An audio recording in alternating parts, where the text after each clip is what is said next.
est sensible par rapport à ces questions, surtout par rapport à tout ce qui s'est passé en 2001, patati patata, c'est que mes amis musulmans, sachez que dans le Coran, c'est écrit que Jésus, il a été enfanté dans la Vierge Marie par l'ange Gabriel. Les chrétiens, ils disent, dans la Bible, c'est marqué par l'opération du Saint-Esprit. Les musulmans, ils disent par l'intervention de l'ange Gabriel. Ça veut dire que Jésus, dans le Coran, a une origine divine. Alors je sais que c'est un mot qui les dérange quand on dit fils de Dieu, parce que j'ai discuté avec pas mal de musulmans, ils comprennent pas le mot fils de Dieu. Le mot fils, c'est parce qu'il faut trouver un mot pour exprimer les choses. Alors on va dire que le mot fils, c'est la relation qui est la plus forte qu'il y a entre deux êtres. Ça aurait pu être la fille, hein, mais bon, le fils, ça veut dire qu'il y a une relation, on va dire charnelle, quoi, entre deux personnes.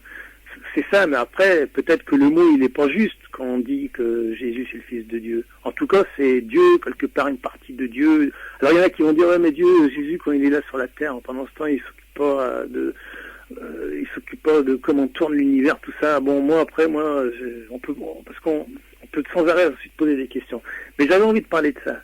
Et je voulais aussi dire que quand on regarde bien, aussi bien chez les animistes que dans toutes les autres religions, aussi bien dans Bouddha ou dans les relations animistes comme africaines ou amérindiennes, vous vous rendez compte que l'esprit des morts, il est important, ou on dit aussi que Dieu, il est partout, qu'il y a plusieurs dieux, mais enfin, moi je trouve que tout ça aussi, ça se rejoint, toutes elles se rejoignent. Toutes ces religions, elles se rejoignent, quoi. Elles se rejoignent toutes. Voilà. La seule différence, excusez-moi, je suis pas là pour faire de la propagande de la chrétienté. Ça m'intéresse pas. Ça. Puis en plus, ça a tellement fait du mal, on a tellement voulu imposer. Mais c'est quand même la seule religion, et c'est pour ça que je crois à celle-là, qui dit qu'il est venu, quoi. Il est descendu, enfin il est venu partager notre humanité. Et putain, mais ça c'est beau, quoi. Ça c'est une belle idée. Et puis c'est pas seulement une belle idée. Pour moi, c'est pas une idée. Pour moi, c'est la vérité. C'est ça la vérité. Voilà. Alors après, je veux pas faire de la Bible un livre sacré. Je trouve ça ridicule. Enfin, je trouve ça dommage. Mais ça, c'est important. C'est important de savoir ça, de comprendre ça. Cette idée elle est importante. Et ça, en fait, je sais même pas si ça c'est sacré.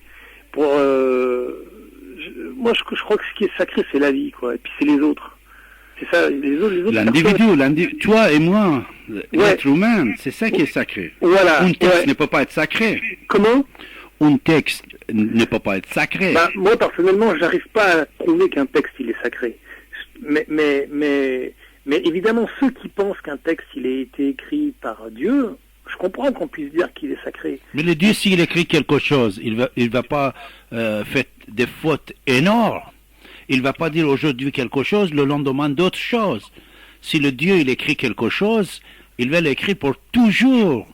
Il va pas ramener chaque époque des individus comme quoi c'est des messagers et avec des langues différentes, avec des fautes et des erreurs. Non, moi, je suis entièrement d'accord avec toi, quoi. Moi, je peux pas discuter avec, enfin, on peut discuter, mais moi, je suis entièrement d'accord avec toi que c'est ça le problème, justement, c'est il y a les chrétiens et les musulmans, et les juifs aussi, ils pensent que les textes, ça a été écrit par Dieu. Moi, j'arrive pas, parce qu'à partir de là, on peut dire ce qu'on veut, et puis on peut pas critiquer. Et pour moi, si Dieu, à la rigueur, il aurait écrit quelque chose, il aurait seulement dit,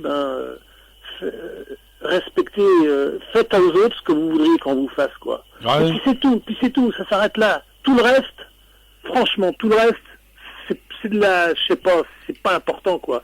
La seule chose qui est importante, c'est qu'on se respecte les uns les autres. Alors après, je voudrais dire aussi un truc. Il y a des gens j'entends des gens parler, dire, ouais, mais comment Dieu peut exister puisqu'il y a des guerres, il y a des injustices et tout.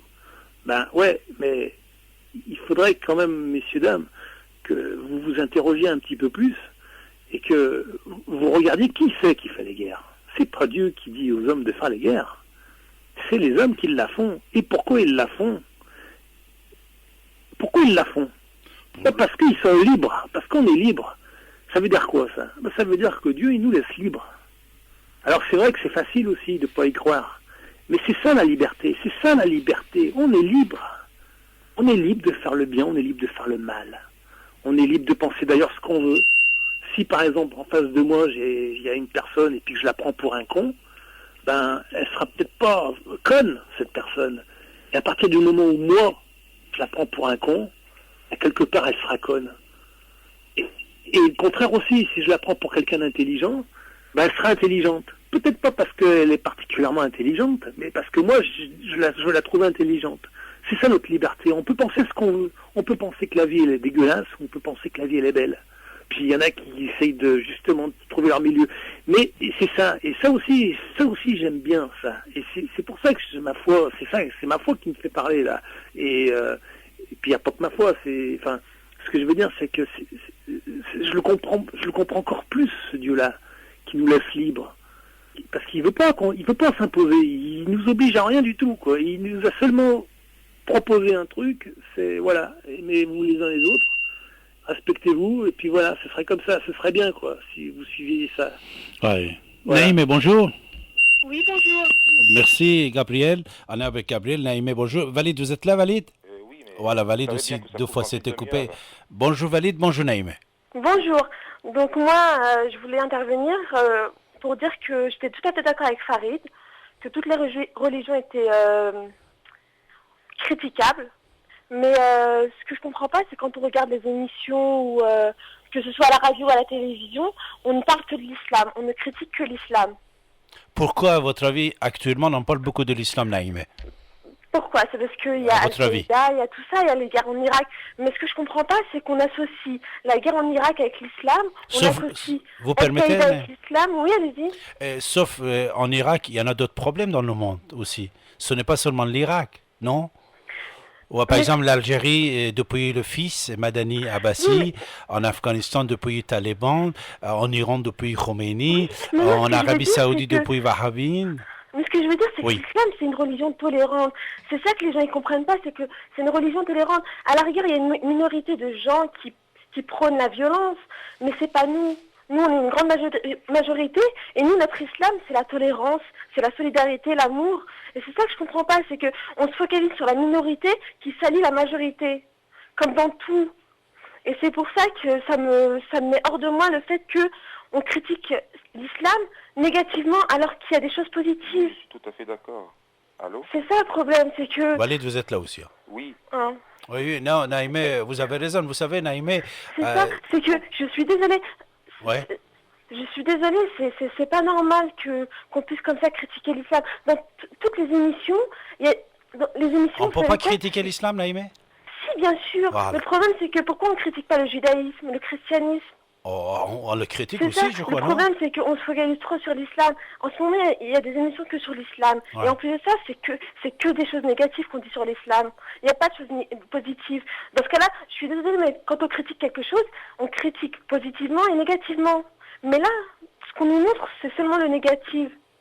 Alors, à votre avis, si on sort des choses négatives dans l'islam, est-ce que ça peut servir les musulmans de faire une recherche sur leur identité culturelle? Par exemple, regardez, Raël, quand on critique Raël, on dit ok, c'est libre, vous pouvez critiquer même toutes les autres croyances, oui ou non, mais dès qu'on commence à critiquer l'islam, surtout en prenant compte de certaines anecdotes, paroles, ce qui est passé dans l'histoire, tout de suite, on va être censuré, c'est-à-dire tout de suite... Non, pas du tout.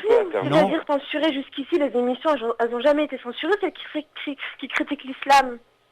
Je peux intervenir si vous Valide, oui, Valide, oui. Oui, donc, c'est-à-dire qu'en Iran, en Arabie Saoudite, c'est l'islam politique, mais c'est leur problème, on n'est pas d'accord avec tout ça.